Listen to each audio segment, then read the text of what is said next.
everybody, welcome back to the Beyond the Peloton podcast. I'm your host, Spencer Martin from Beyond the Peloton newsletter. I'm here with my co-host, Andrew Vance from the Choose the Hard Way podcast and the BetterLab.io. We are discussing the recent Tour de Suisse. Will UAE sweep the podium at every race from here until the end of time?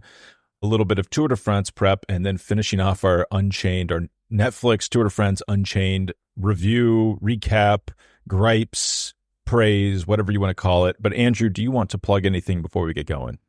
Yeah, absolutely. And I'd like to give a shout out to the exotic bird store where Spencer is located right now. Yes, it's a exotic location, an outdoor patio next to a parking lot at an Ibis in Colmar, France. I would guess that this has been the scene of a Tour de France rest day press conference at some point. It has big rest day vibes to it. It is a wonder. I mean, this podcast is now brought to you by Ibis. I will be working here for the next month, so I don't want to offend them, but I saw some suspect ones on the way into town. I wouldn't want to get stuck at some of these off the beaten path hotels during the tour.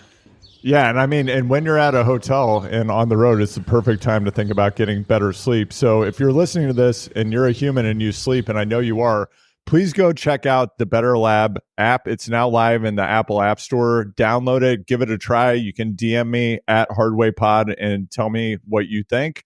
The Better Lab helps you build mindful, science-backed practices to sleep better that stick. No device required. So go check it out and let me know what you think. Spencer, how you doing? You're in France. Yeah, I need the Better Lab. My Lord. Yeah. Yeah, flying halfway around the world, or I guess all the way around the world. I don't know. With your kids, with 2 months worth of stuff, not easy, I'd say. And then the flight was tough, and then the road trip through Germany. That was not, I would not say that was a high point. That was like 2 days ago, and I feel like I'm just now recovering. The kids are bouncing all over the apartment. I'm wondering what the heck I was doing, but you know what? I'm excited for the tour. We're all excited for the tour. We're all excited to get out of this apartment, get on the road. So yeah, the reviews are good. And I mean, with the heat dome in the U.S., my Lord, you really can't complain about the weather here. And I think that's like a funny thing I've picked up. We have had good weather, but the tour is always talked about as if it's like 150 degrees. So like, can you believe this heat? Like, it is humid, but it actually is quite a agreeable weather compared to where we're from, Andrew, where you probably can't even go outside for 3 months of the year. Yeah, absolutely. And Spencer, I know listeners want to know, am I going to be making a tour team? I do want to let everybody know this week I have been in the heat dome here in Hope, Maine. Yesterday, I got out for a 2-hour ride. It was 95 degrees, 100% humidity. And by the time I finished, I felt like I was going to vomit for a while after I got off the bike. And then I kind of was laughing at myself because I know you had the same experience growing up. When I was a kid, I would go mow lawns for 10, 12 hours a day when it was 105 degrees with 100% humidity. And then I would go ride at night, or on my off day, I'd go out and do a training ride when it was 105 degrees. And I remember picking up Bicycling magazine. This would happen every year because they would always have something about training in the summer, training in heat. And I remember they would have a chart, and it was like, if it's more than this temperature or this humidity, like, just don't get on a bike. And I thought I would never ride a bike. Yeah, you're never going to go because it's either you're exceeding the heat maximum, or it's too cold, or your bottles are freezing. That's what I use. It's like, if my bottles are freezing after 10 minutes, I can't ride. That was always the test. So if you're in the Midwest, you're never riding in safe conditions at any point. Yeah. Yeah, and look for a future episode. I was thinking about this. I do want to do an episode just focused on Steve Tilford. And if you're not familiar with Steve Tilford, one of the greatest legends of American cycling, and I feel like we really need to do an episode maybe dedicated to Steve and taking a look at some of his writing on his blog, which I believe is still up, and you should go check out. So Spencer, just to get to some of the material we're going to talk about today. Now that you're in France, the critical question is, did your bike make it there without getting broken? Because it sounds like you had a lot of travel, and all I'm thinking about is you got 2 kids, you got everything for 2 months, you got a bike. What are you in? Do you have a bus? How are you moving stuff around? Well, we brought 2 bike bags, if you can imagine, kids' bikes and my bike, all shoved in there. Commitment. We did get a rather large taxi to pick us up from the airport. But what we had in bikes, we had to share one suitcase between all four of us Okay. for clothes. So we had to like skimp on clothing, but we have a lot of bikes. It's funny you ask. I was just thinking about you. I just unpacked the bike last night. Looks fantastic. Not a scratch. Ventum gave me an NS1 to come to France with to do some rides and enjoy the French scenery on. So thank you, Ventum. I unpacked it. It looks good as new because I actually wrapped it up, Andrew, like you do, where I actually put bubble wrap and foam around it. And apparently Nice. that works and keeps your bike from getting scratched. So the 150th time I've flown with the bike, I actually didn't get a scratch on it because I took care of it. That's incredible. And did you upgrade your bike bag, or are you still with the old standard? I'm with the Pika Packworks, Okay. which feels like your bike is going to be like crushed. The moment Right. you drop it off, you're like, well, that's it. Last time I ever ride that bike.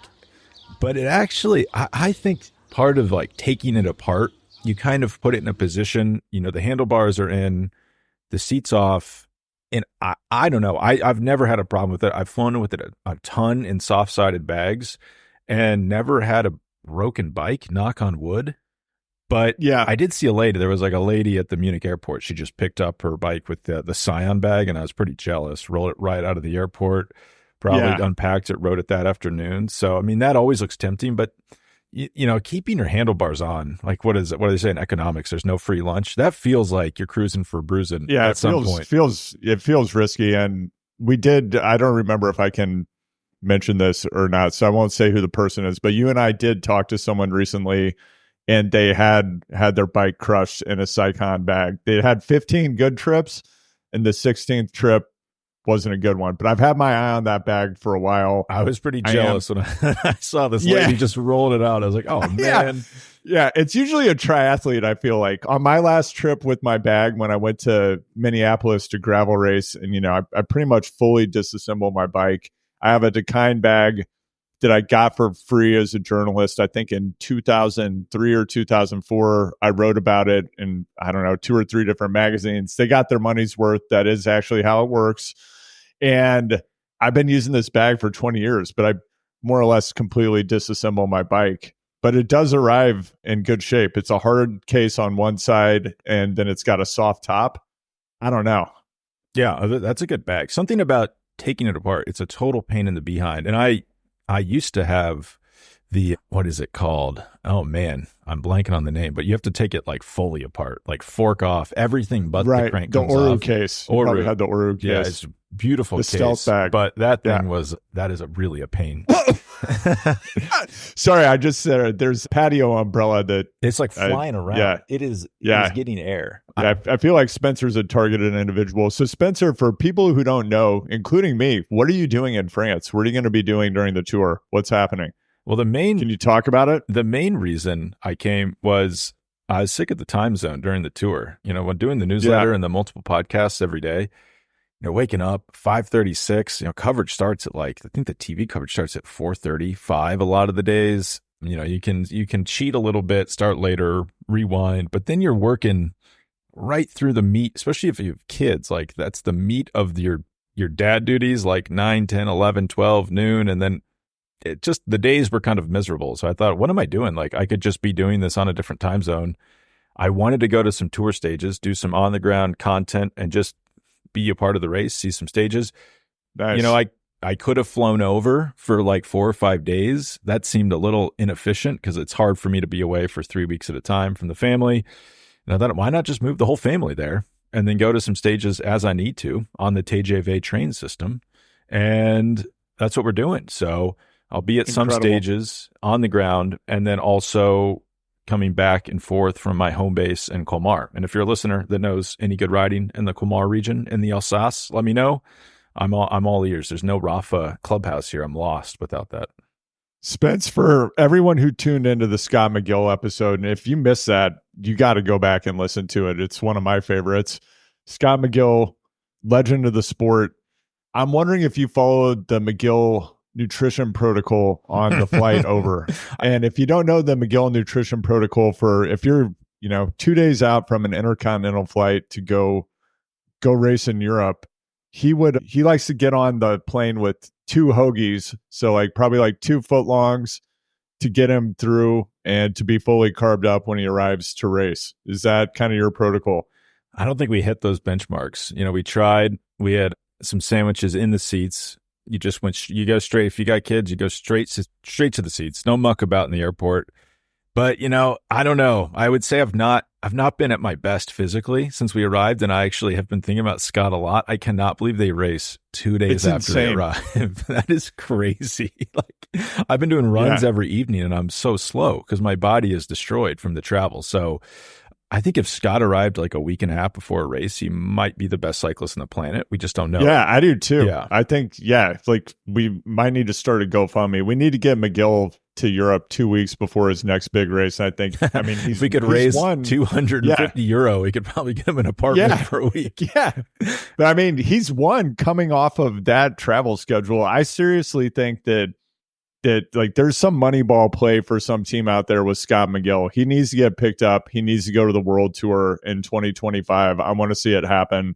It starts here. It starts today. That's a good point. Think about that national championships. Those 3 guys he was with, mega talents, like massive talents. He's 4th, and then he beats Alexei Vermeulen in 5th, who was on Visma. They were Jumbo NL at the time or whatever. Yeah.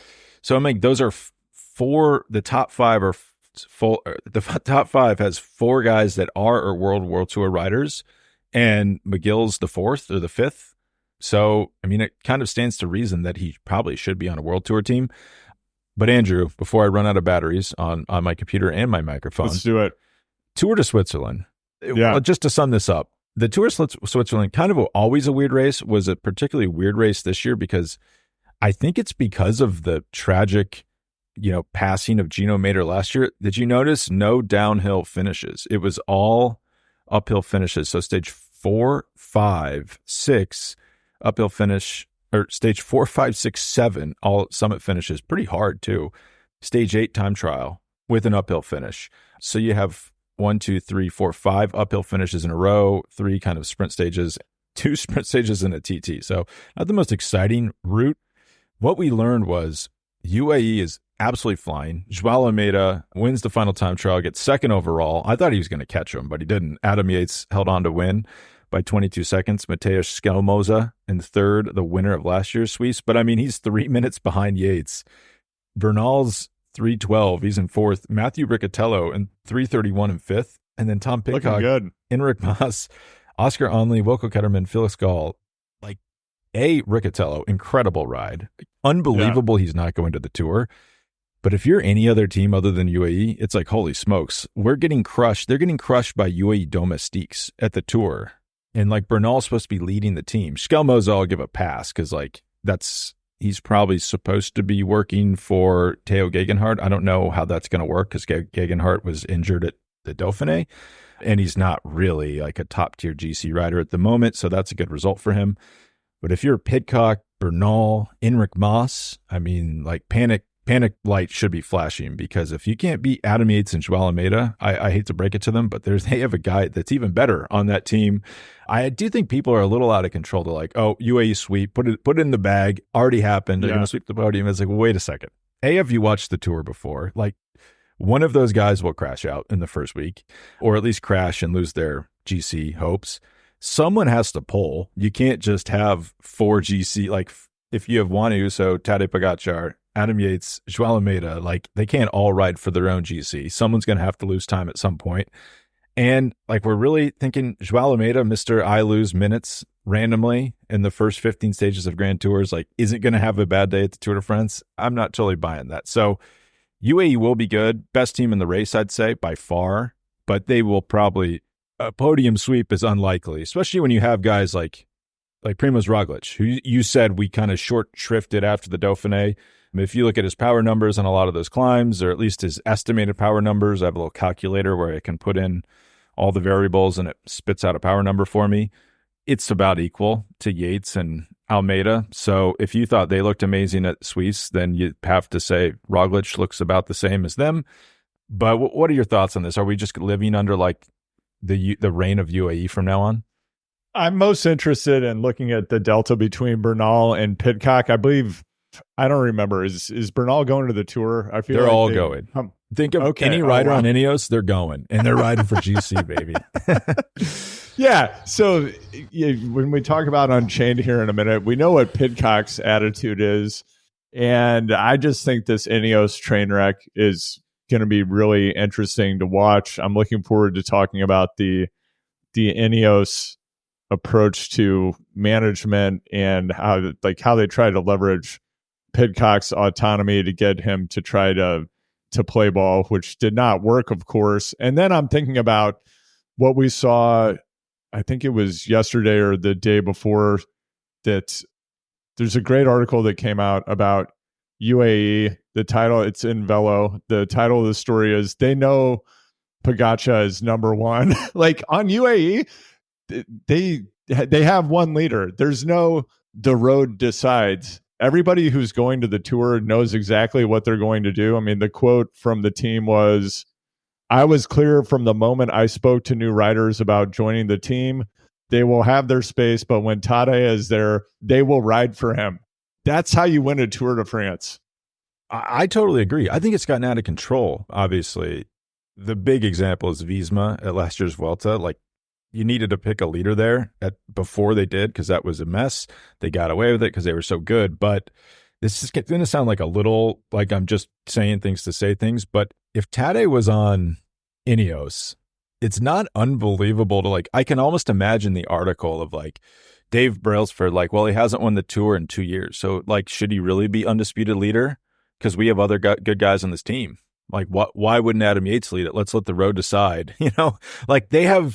They had Geraint Thomas for years, who was very, very good. He won the Tour, and they didn't back him the next year. In 2019, I know that he was out of shape, and especially early season 2019, Geraint Thomas was maybe the most closest we'll ever get to what if someone just didn't train during the winter and tried to race? What would they look like? That's what they might look like. But I don't know. Yeah, that's wild that they had the defending champion and they didn't go into the race saying he's our leader. It's oh, we'll see. Well, we'll see with Bernal. And they got away with it at times. They did the same thing with Wiggins. He wins. They don't back him. They get Froome.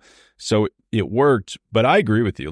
You just got to pick. You got to pick one and go for it, because the road decide nonsense just always leads to trouble. Yeah. Lettheroaddecide.com. I'm sure someone owns that URL. It's a good one. Yeah. So cool. The Jets on UAE. They're very good. The chances of a podium sweep are, I would say, unlikely. There's a reason that doesn't happen very often, especially at the Tour de France. Don't forget about Matteo Jorgensen at your GC Wout van Aert. I mean, it sounds ridiculous, but he's skinny enough and powerful enough. I mean, that's the last time I checked. That's kind of what climbing is. Can you put out power and then not be really, really, really, really heavy? And you'll be a good climber. I think people forget that. Adam Yates, yes, he's going incredibly well, but he's very light and he's not putting out super, super massive raw power numbers. So if someone can put out really big power numbers, they can stay with them. The other thing I wanted to ask you about, sorry, I'm blitzing you. I've not talked to you about this even offline. Did you see Anna van der Breggen is coming out of retirement? I did. Yeah. This is really, really interesting and strange. So just to give people background, yeah, Anna van der Breggen used to be Demi Vollering, was the dominant female cyclist. She's 34 years old now, 34 years old right now, retired in 2021. Demi Vollering's leaving SD Works to go to FDJ in the next offseason. Anna van der Breggen retired in 2021, has been a director for the team, is coming out of retirement. It kind of seems like they're just trying to replace, they're hey, instead of paying Demi Vollering the €1 million a year she's asking for, why don't we just have a director race? It feels really like a bad idea. This is not going to work. It feels cheap. They're just trying to replace the world's best cyclist with the world's used to be best cyclist. And this usually doesn't work out well when you've been out of the game for 3 seasons and then you come back. What are your thoughts on this? Clearly she's a killer. She wants another taste, right? Yeah, it actually, I mean, I don't know her and I don't know anything about her work.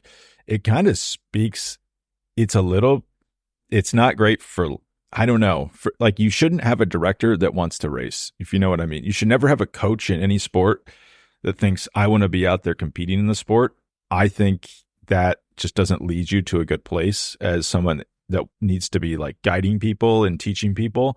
You know, like when Michael Jordan was running the Wizards and they were awful, and then he's like, I can do it better than these kids. And then he came out of retirement to play for the Wizards. This is kind of what this feels like, in my opinion.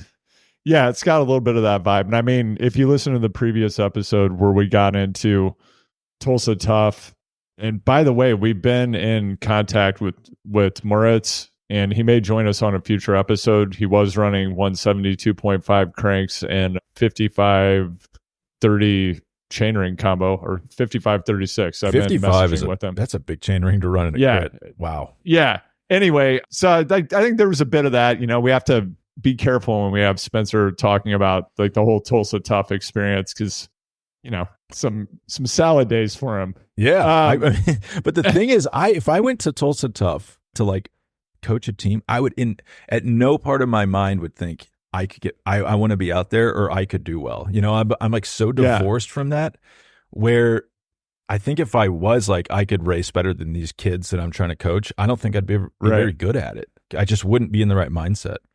Yeah, it's maybe to hop over to Unchained for a moment, because part of what I'm thinking about right now is I'm thinking about the Roodhoof brothers, and there was a very brief.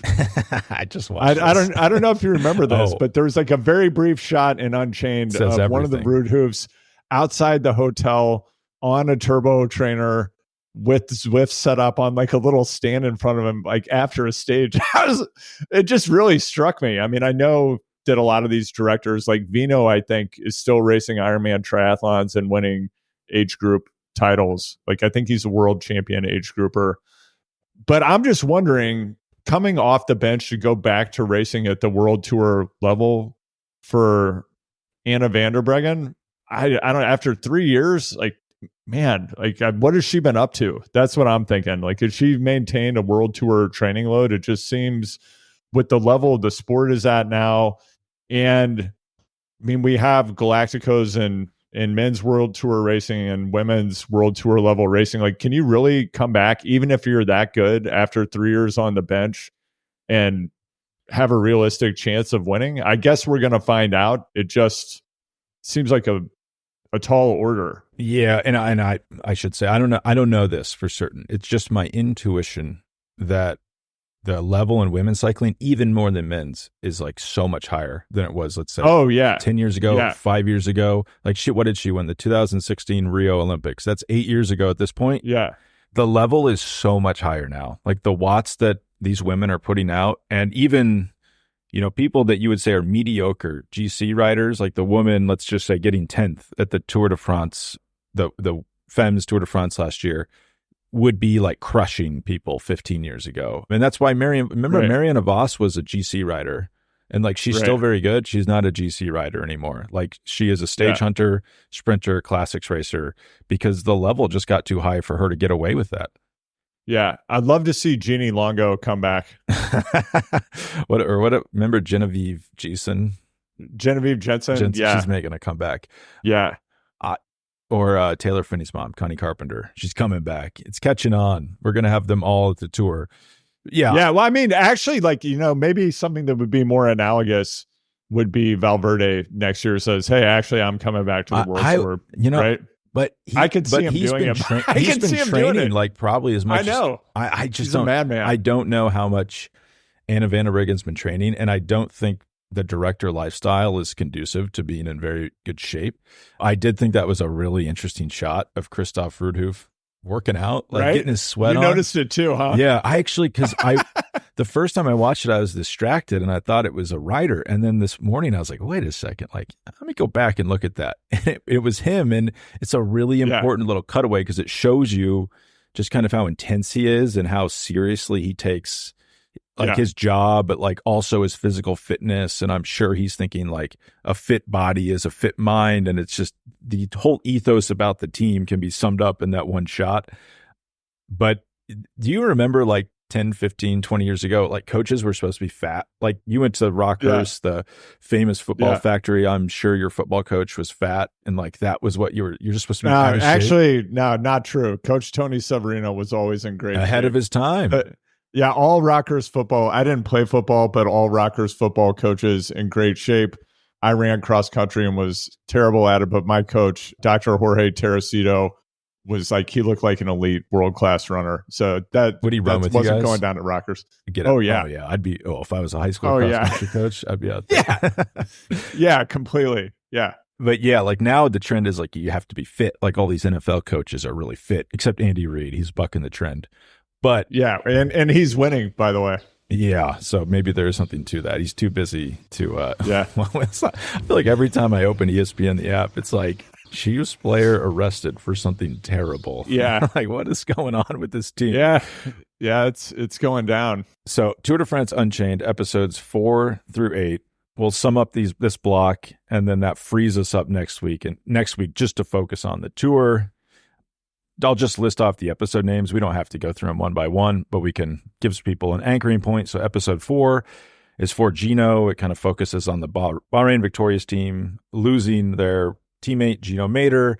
It also touches on a bit of Ashe Douer and their Ben O'Connor, Felix Gall situation. Episode 5, The Enemy Within. That was a great episode about Ineos and the dynamics within that team. Episode 6, Domination, about the stage 16 time trial. Jonas Vingegaard crushing it. And I guess the suspicion. I don't know. I want to talk to you about that afterward. Episode 7, Kamikaze Mission. I don't know. I feel like kamikaze, we need to retire that as a word. Kind of a weird word to be thrown around there. But that's about Soudal Quickstep. Oh, we lost our sprinter. What are we going to do? Oh, stage win pops out of the woodwork. Who saw that coming? Episode 8, The Last Dance, Thibaut Pinot, stage 20. Great. These are great, like, last 4 stages of the race. Stage 18, 19, 20, and 21. All great stages, even though the GC was over by then. But episode 8, The Last Dance, is about Thibaut Pinot riding through his home region. Very close to here, actually.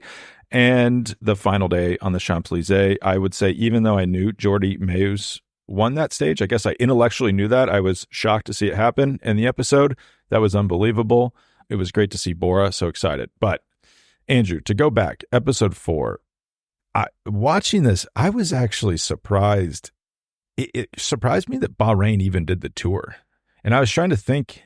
My wife was saying, like, no, if KCP, like, let's say the Nuggets' 5th best player died, they'd say, like, oh, that's really sad, and they'd keep playing in the playoffs. But I don't know. I found it shocking. I didn't quite absorb it at the time, but to have a rider pass away from racing 2 weeks before and then just be like, yeah, we got a race, like that, it sunk in for me during that episode. And I know, like, Patrick Bro, who knew Gino Mater personally, didn't like the Gino Mater stuff in this and thought it was a little exploitative. But for me, I thought it drove home kind of how much these guys were going through and then how much success meant to them, which I didn't absorb in the moment when the race was happening. Yeah, I think that one of my takeaways from season 2 of Unchained, which overall I liked, I think there are definitely flaws, but I think it gets at just that, like how much this means to these guys, the level of sacrifice that they put into doing it, and then also just the psychological drama and the ups and downs they're going through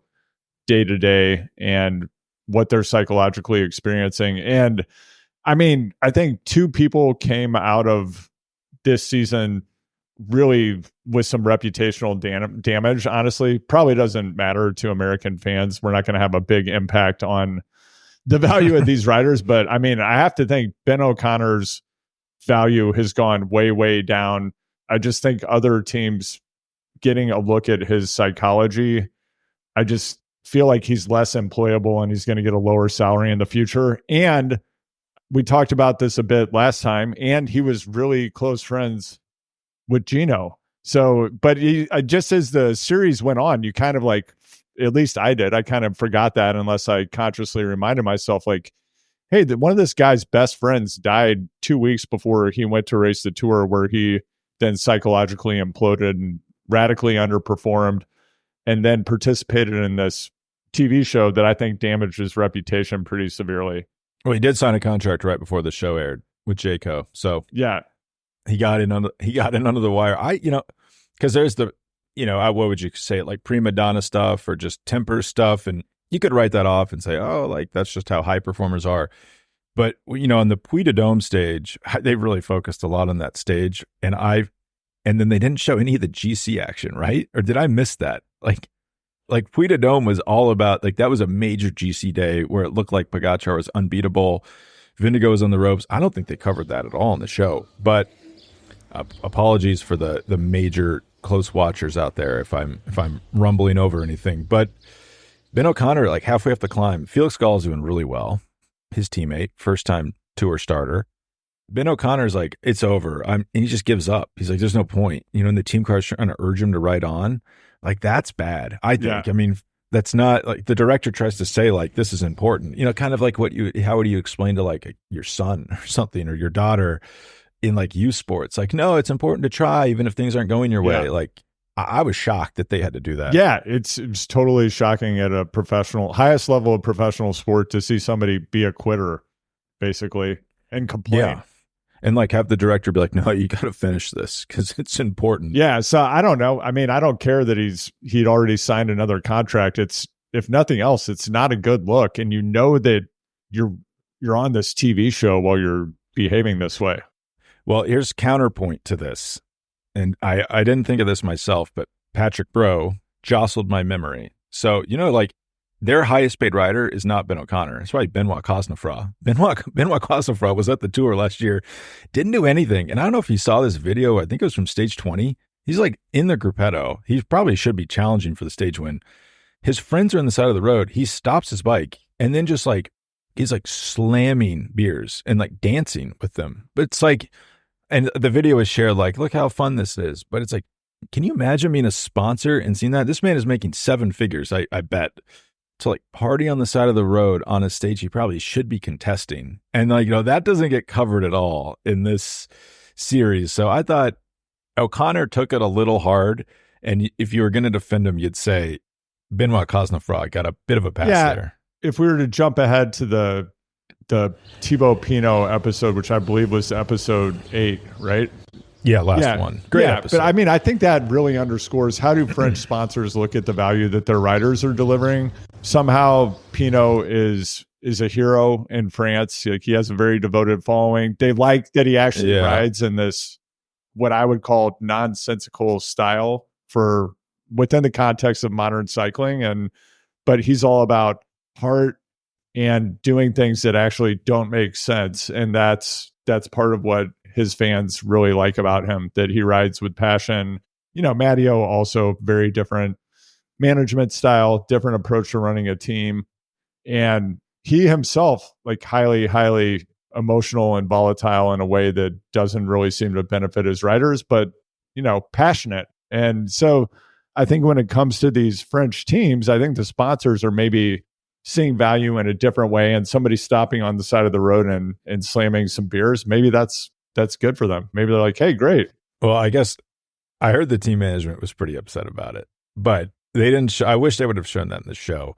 But the thing about Pinot, I guess it's nice he's trying. You can imagine being drawn to that, especially if you're French and you feel. I don't want.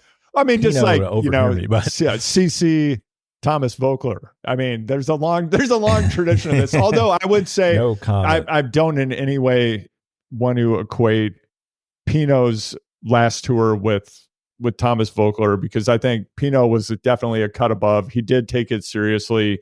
He did really want to win that stage.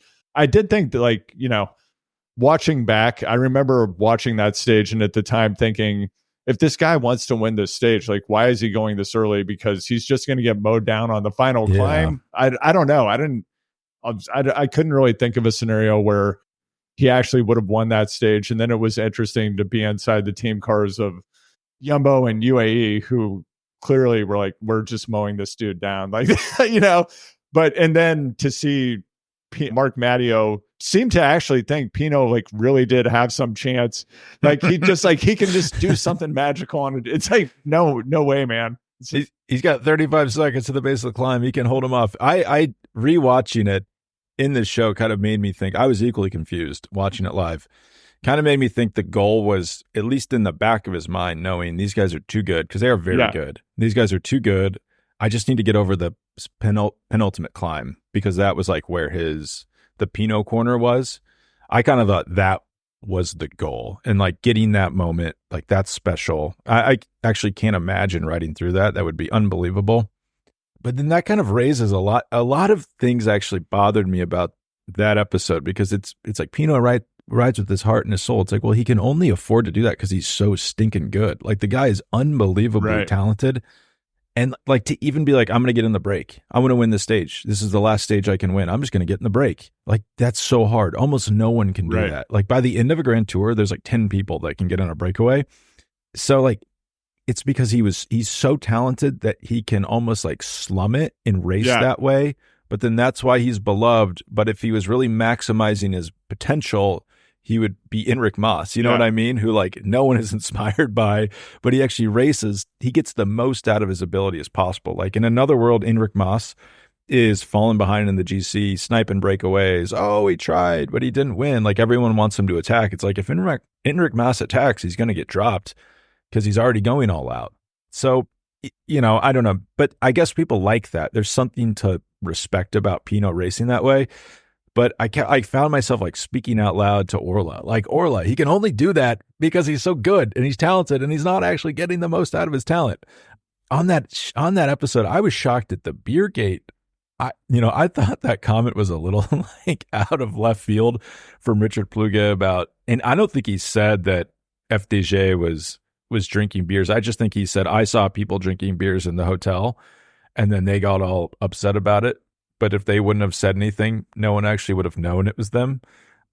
But I just thought it was kind of a funny comment that he made. I almost thought he was joking about it. I guess he wasn't when you see him in the show, but that really affected Matteo. Like he was really upset about the insinuation that his riders are drinking beer on the rest day. Were you shocked by that? I wasn't that shocked by it, knowing what I know of Matteo as a public figure and just kind of how he approaches life and maybe how he's composed emotionally. What struck me as really odd about the whole thing within the context of Unchained is clearly they have the footage. So like, let's go to the footy. Let's see what actually, right? Like what actually went down. I actually thought the fact that they did not show the footage suggested to me that Pinot probably had a beer. So that was my thought. And then like, why did Pluga do it?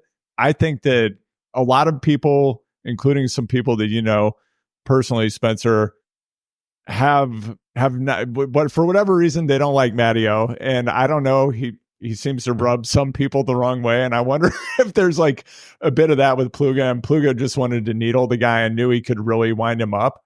So I think there was a bit of that. And then what I thought was interesting was when Matteo came into the team dinner and he started, you know, going on about honor and like they've questioned our honor, and I could kind of see Pino sitting there looking down, almost like he was out at a restaurant with his dad and his dad had done something embarrassing.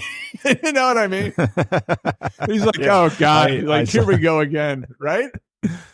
Yeah. The thing about Matteo that I don't know, I've thought a lot about this. So like we're flying around episode 6, Jonas Vingegaard dominates the time trial, you know, great performance. Frankly, what I would have done if I was Visma is just his power data is public for the whole tour, because what you would have seen if that was the case, it's this really stupid argument. It's like, well, through the first 15 stages, he only took 10 seconds and then he took a minute and 38 seconds in one stage. So he's doping. Well, it's like, just release the power and you would see that his power is constant. The only thing that changed is Tade's power dipped on stage 16, probably because he was put under so much pressure through the first 15 stages. And that's why he lost a bunch of time in one stage. And also you take time in time trials. All right. You can't compare a time trial to the rest of this freaking race. Right. That drove me nuts when that was said in the show. But I mean, you could argue like, well, you're using PEDs to keep your power from dipping, and that would be true. But I just think from a surface level, that'd be a good place to work. It would work from, it would show people like, oh, he wasn't amazing on stage 16 in a way that he wasn't amazing on stage 9, or, you know, when they went up Puy de Dome, him and Pogacar were putting out massive numbers, and no one said, oh, they're doping then, because they were putting out equal numbers. But Pogacar, there's a world where he does the time trial, you know, 15 seconds behind Jonas Vingegaard on stage 16, and we're not having this discussion. But when Matteo says like, oh, in 20 years, we'll test the samples and we'll know. that's factually true. So you can that is a response. You could say, like, well, I don't know if they're doping or not. We'll find out, because we always find out everything, unless it's to do with Miguel Indurain. Then it's swept under the rug because he's so stinking nice that no one ever wants to say anything about him. But that would annoy me if I was Richard Pluga and the competitor said that about my athlete's performance, and assuming it was clean. I guess even if it wasn't clean, it would still annoy me. Yeah, of course. And so that's probably where the comment was coming from. Completely. I think that's a huge part of it. And it's also interesting to me how Beergate was a big thing during the race. It's a big focus during Unchained. I think something that hasn't been talked about enough, and there was focus on it in Unchained. I, in the moment last year, knew that this was an important factor in the race, but now watching Unchained, stalled vehicles played such a critical role in some of the most important outcomes in the 2023 Tour de France. It's just absolutely wild to me. And I keep thinking about these scenarios of what if the vehicles didn't stall? What if the motorcycles didn't stall? Do we have a Carlos Rodriguez stage victory? I don't think so. Probably not. No way. And even I was thinking back to when I watched it last year, because I watched that stage live. It was riveting. I had no idea, honestly, that had happened. So I don't know if that was just ASO TV feed or France TV that they cut away from it because a French rider was getting dropped somewhere in the race at that moment that we needed to see, or what happened.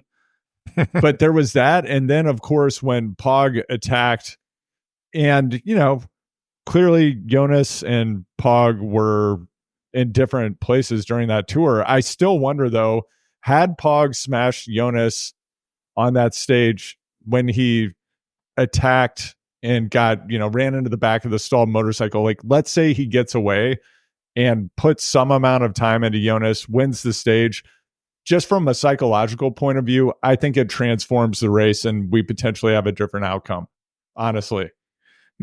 Maybe, and that's a fun way to think. It's like a fun thought experiment.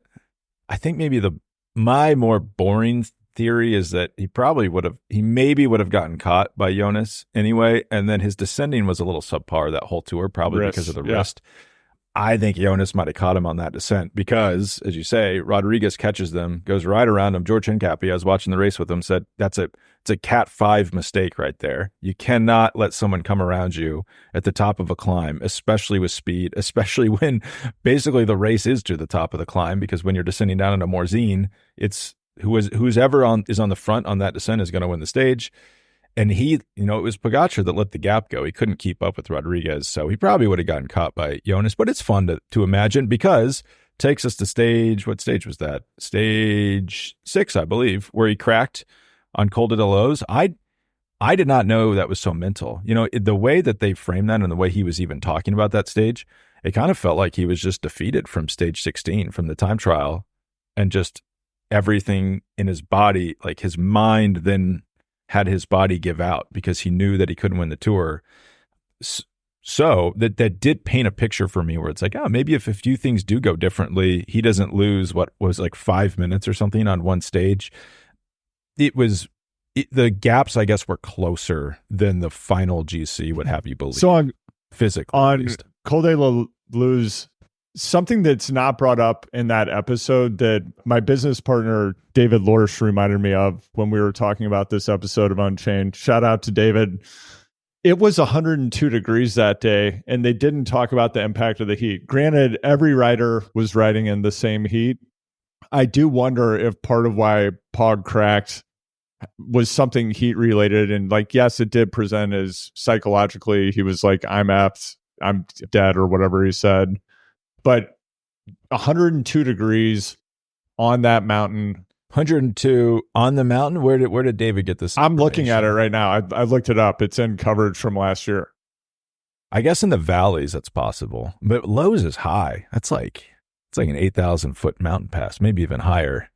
So I guess, though, probably in the valleys it was cooking. And if it's hot in a mountain valley, it's really uncomfortable. So it probably could have something to do with it. Remember that was supposed to be Pogacar's weakness, heat? You could be onto something. You've tied the unifying theory together. Yeah.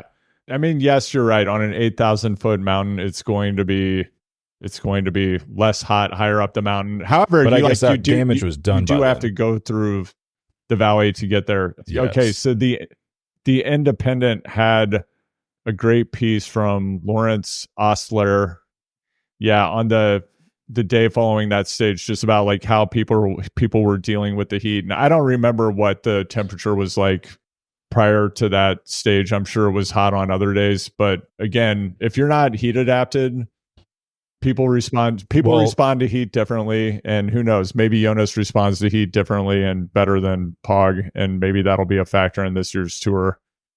Well, I mean, I'm sitting,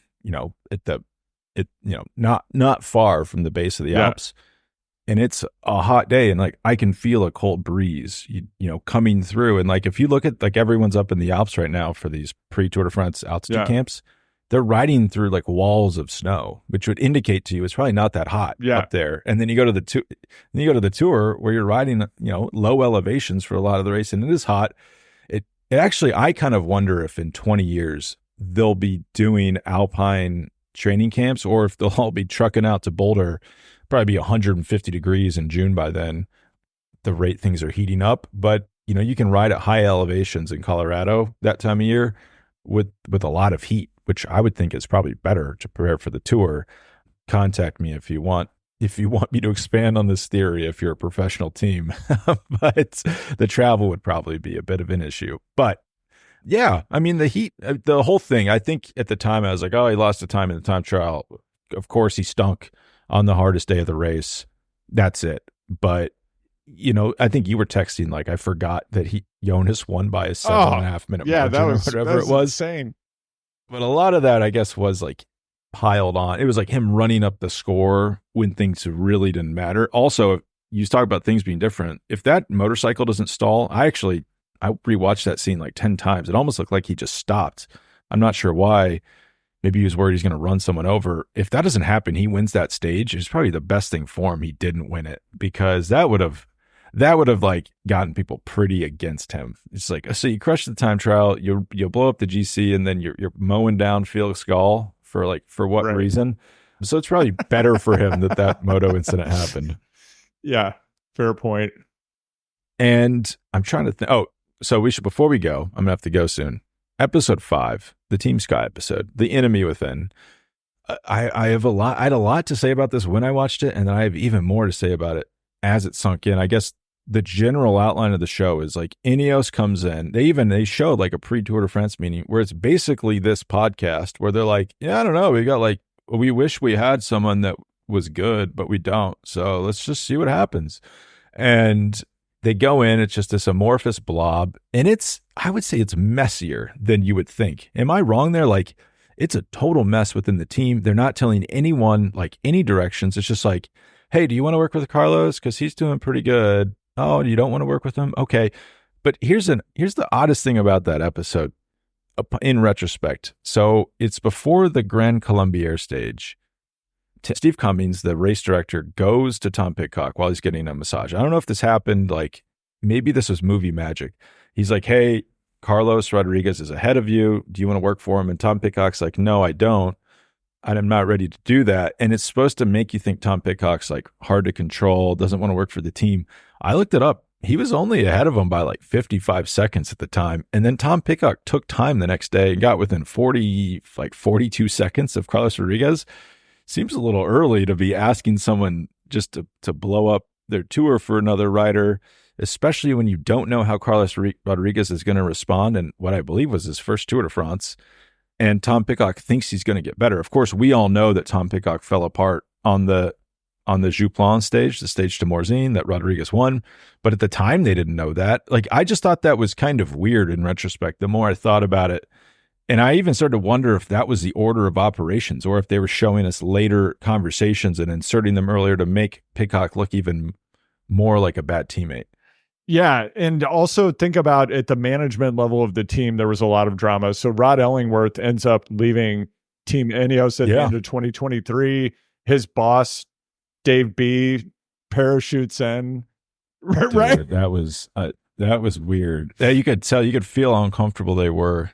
through the screen. Dave B, who they haven't heard, this is like inside information, unverified information, but take it how you will. They couldn't get a hold of him, not answering the phone for months. So like they're running the team without him. Dave B parachutes in. They're asking each other, like, is Dave coming today? Have you heard from Dave? Is Dave coming? Shows up, like, big man on campus, running around, fist bumping the riders. So good to see you in the car. I would say acting, if I run into Dave B in the next few minutes, might be uncomfortable, but I would say acting a fool in the car. Like, it's just, if I was a rider and I'm like hearing this guy, like trying to pump me up, like, dude, go back to running your soccer team. But apparently he came in and he's like, all right, who are we signing for next year? And they're like, yeah, we've been doing work for months. Ron Ellingworth has been constructing the team for next year. And they lay it out. He's like, nah, I don't want that. And that's why you had all that weirdness where like Carlos Ferrone was supposed to be on the team and they had to call him and be like, hey, Carlos, you're not on the team next year because the decision was made. And same thing with, right? Yeah, the Remco weirdness. And then Tobias Foss, they signed. And then Dave Brailsford comes to the tour and says, nah, don't sign him. I don't want to sign him. And then so they have to tell him, hey, contract is off. And then they like rework it in the offseason. And that's why that, signing happened so late. This is allegedly because Brailsford came into that tour stage and was just like, no, I haven't looked at the team for 4 months, but I don't like all this. Like, let's do it differently. And you can feel like no one feels empowered to make decisions. And that, I think that's partly why it's such a mess. And, it's not servicing riders like Pidcock or Rodriguez. I don't think Pidcock is the enemy. I think he was kind of scapegoated in this and kind of purposely made to look bad. And he kind of has a prickly personality when things aren't going his way. But I can't sit here and say I would look good on camera if I came into the tour and it wasn't doing that well and cameras are following me around. Yeah, and if we were to identify the red thread here running through every competitor at the Tour de France, and in particular, the very best competitors at the Tour de France, and to be even more specific, the very best competitors at the Tour de France, when they're not winning everything, which is you're going to win very few bike races, even when you're the very best bike racer in the world. That's just how it goes. These guys are killers. They want to win everything. And I mean, that's what we see with Wout, what we see with Pidcock, Pog, Jonas, no mercy. They just want to win. And that's part of what's makes this sport so compelling and interesting to watch. The lengths they'll go to win, how bad they want to do it. And of course, Pidcock wants to win. Like, all the guy wants to do is win. And I think if we were to think about 2023 Unchained season 1, the same theme came up with Wout, where it's like, you gotta let Wout ride. It's the, let Rodman go to Vegas corollary. Certain players, like, you have to let them do whatever they want if you want to have them on your team. And if you don't let them do that, then they're leaving your team and they're going somewhere else where their behavior will be tolerated, basically.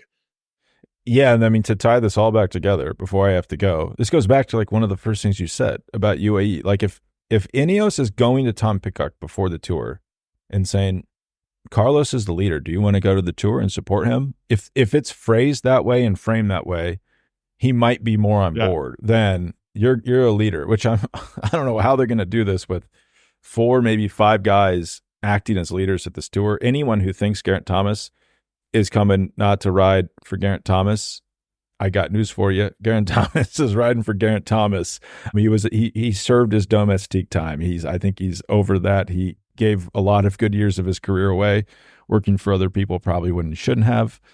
But it adds so much ambiguity around it. Whereas if you just set the expectations right from the gun, it makes it a lot easier, I think, to control big personalities like that, because I can guarantee you, like, Juan Ayuso is not going into this race thinking, I'm going to have a chance of winning. If I do well in the time trial, I'm the leader. He might be thinking, if Tadej has an unfortunate accident, maybe I'm going to get called up, but that's not the main aim of his race because it's been communicated to him. No, he knows the part he's supposed to play within the team. He's happy to do it. He's well compensated. That's why he's there.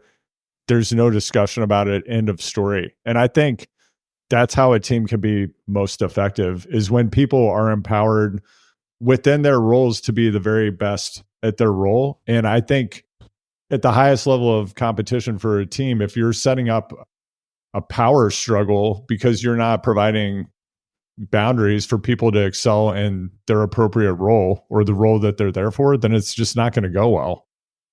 Yeah. So to rate this show, better than the first season, not as good as the first season, better than you expected, not as good as you expected. I know you got to go. We didn't get to this. I want to ask you a question. What do you think about Jasper Philipsen following season 2 of Unchained? Well, I would say he did not come off that well. Episode 7 is what we're referring to. I mean, I saw it at the time, so I wasn't surprised to see it this time. I think the sprinting stuff is like fine, whatever. You got to be an asshole to win sprints. Like, it's crazy. You know, I didn't win a lot of sprints because I'm just not willing to ride people off the road. But I kind of admire, like, I don't know. I kind of admire people who are just like Justin Williams. Like, I'm going to take this guy to the curb and crash him. Like, I've just never been able to do that. I would say the mid-stage stuff, that was out of line. Like, you know, I think what was it, Victor Campenarts or someone like that was trying to bridge up to the breakaway. You don't put your hands on Victor Campenarts. Don't touch our Victor. And is stage 18, I think, where he was bridging up because his team kept the gap too close. I don't know why teams do this. They keep the gap way too close. Then it lets new riders bridge up. It gives them new legs, and they can ride to the finish, which is exactly what happened that day. But going up the road and trying to block him one-on-one, it was like, it's like a point guard trying to get by a defender in the middle of the race. It was frankly weird and bizarre. I think Quickstep said like Philipsen doing this stupid shit or something like that, and I think that sums it up pretty well. But, you know, you got to be a psycho. Like, even his team manager, Christoph Rudhoff, was basically like in the team bus in the last episode. Like, this guy's out of his mind. Totally. I love that. It's just you have to accept that if someone's winning sprints at that rate, they're not the nicest person in the world at that point. Not to say they're not a good person, just at that point in their career and their lives, they're in an FU. Yeah, we don't have access to Matthew Van Der Poel's contract. I want to see what he's getting paid to let someone else win stages, because Matthew Van Der Poel could completely, like last year, he could have been winning stages. I don't think. Well, I don't know. I think he sneaky bad form at some of these grand tours. Like, remember the tour the year before? He couldn't even ride at the front, and then we found out later he was like basically training for the world championship. Right, because he was training. So, I don't think it was an accident what we saw the prior year. So I believe Van Der Poel's marked, Wout's marked. Everyone who people know have that next level of ability, they're going to be marked. And I could certainly have seen scenarios where Van Der Poel could have picked up at least one, if not 2 stages in the 2023 tour. And I just feel like he must be getting paid bonuses based on Jasper winning, or like there have to be team oriented bonuses. And the Rudhoofs are sophisticated enough and playing like at another level of team management. I think that they might have a bonus system in place like that, or I don't know, maybe Zwift is paying him. Who knows? Somebody's giving that guy money to enable other people. It's also possible like Canyon is just paying him a ton of money, and they're sophisticated enough to he knows they're not going to come to him and be like, hey, you didn't win any stages of the tour. What was that about? That like they know that Philipsen winning on a Canyon is good for Canyon, and thus it makes Van Der Poel worth the money. I'm curious to see how it plays out this year, because will he be okay forever not winning? That's what I'm saying, because he was portrayed as footloose and fancy free, and Unchained. That's not how this guy is. What does he have, like 1 tour stage win in his career? He wants, like, that's not enough. He wants to win more stages. Like, I don't believe that he's okay with his current Palmares as it relates to the tour.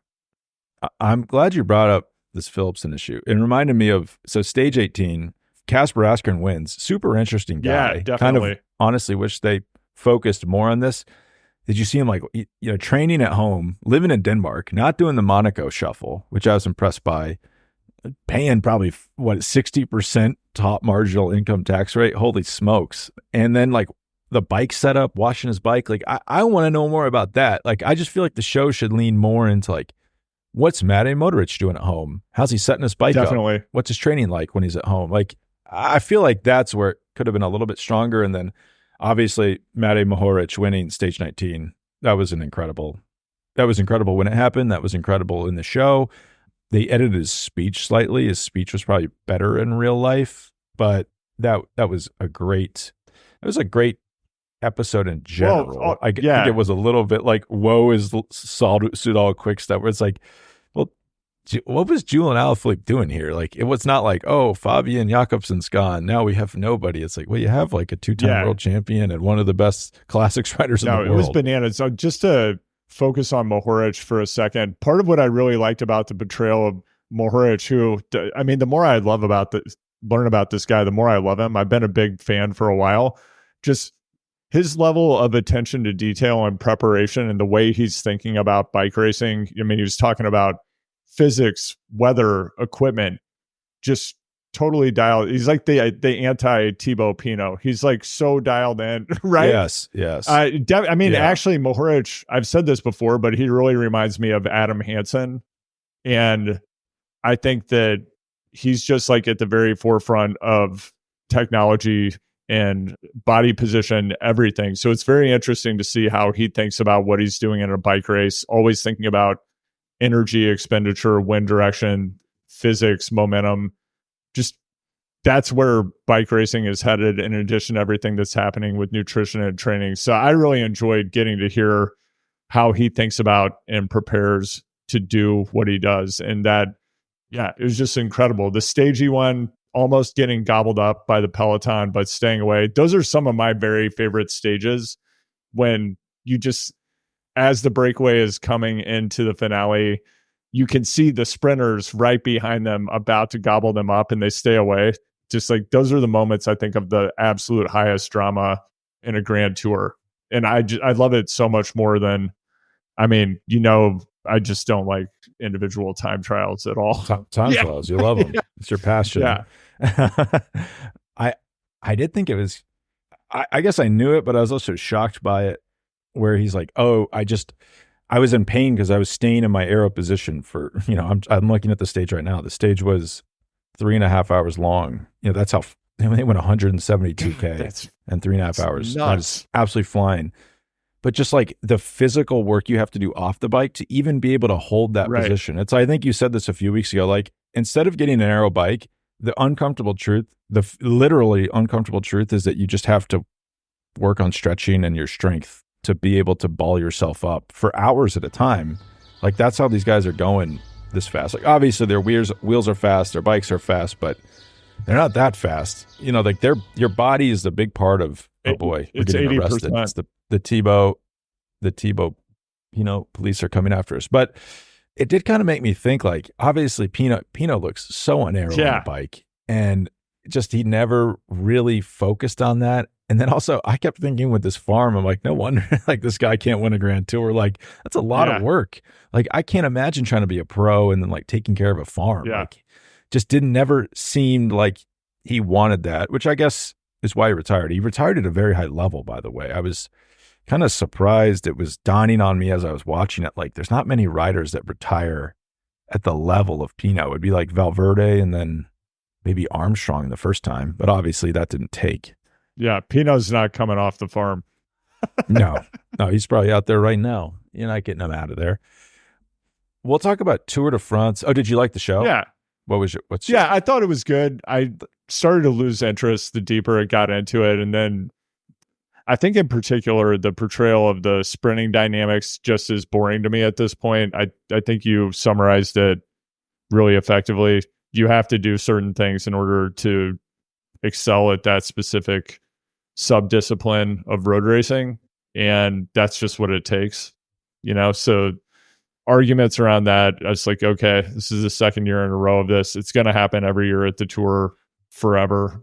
So that just was a bit dull to me. It's going to happen in and I did a week and a half, I guarantee. When it got into some of the areas exploring more of the specific details of preparation and psychology and what are these people like as humans, like with Mohoric and actually with Askren as well. Something that he said really struck me. He said, hey, if you're pinning on a number and you show up at the race, like, you have a chance to win. I was like, that guy is a winner. That is the way a champion thinks. I just love that stuff. I thought that was incredible. Yeah. I mean, I think people underestimate that. And then to tie it back to the beer, if it's stage, what was that second rest day? It was like stage, I think it was after the time trial, maybe? No. After stage 15, going into a time trial, and it's like mount stage, those breakaway stages. I would bet you a lot of riders are checked out. It's like, I can't do anything in this race. Why not have a beer? Why wouldn't I have a beer? But what if Casper Askren would have gotten drunk on the rest day? He probably doesn't win that stage. It's like you just have to believe that you can win, and a lot of guys don't. It's actually a rare mindset, shockingly rare. Yeah. If Askren had been overdoing keg stands with Matteo and his crew, partying with his friends on the side of the road. Actually, I still can't believe that happened, and that didn't get more like flack. That was unbelievable. But we'll talk about the Tour de France start list, which I think all the teams released their rosters today, but we'll let the takes fly, and then we'll come in over the top next week. I don't think any of us are surprised that, at least amongst the two of us, that Wout and Jonas are going for Visma. I think that was kind of assumed. I have to assume they think Jonas is healthy, or else they wouldn't send him. Richard Pluga doesn't seem like a guy to fly by the seat of his pants, so I'm going to defer to Pluga's judgment there, even though it seems a little rushed. But again, we don't know anything. We don't really know how he's doing physically or how his training's going. Yeah, we just know that GC Wout is here. It's going down. Get ready. And I would say if people think we're nuts about this, but if he's in the jersey going into the time trial or after the time trial, things could get interesting on that team from that point on. Yeah. All right. Well, thanks, Andrew. I've got to get back to managing the jet-lagged children, but childcare is coming next week. So we'll get back together before the race and get into these start lists, which I actually have some big questions about some of the teams.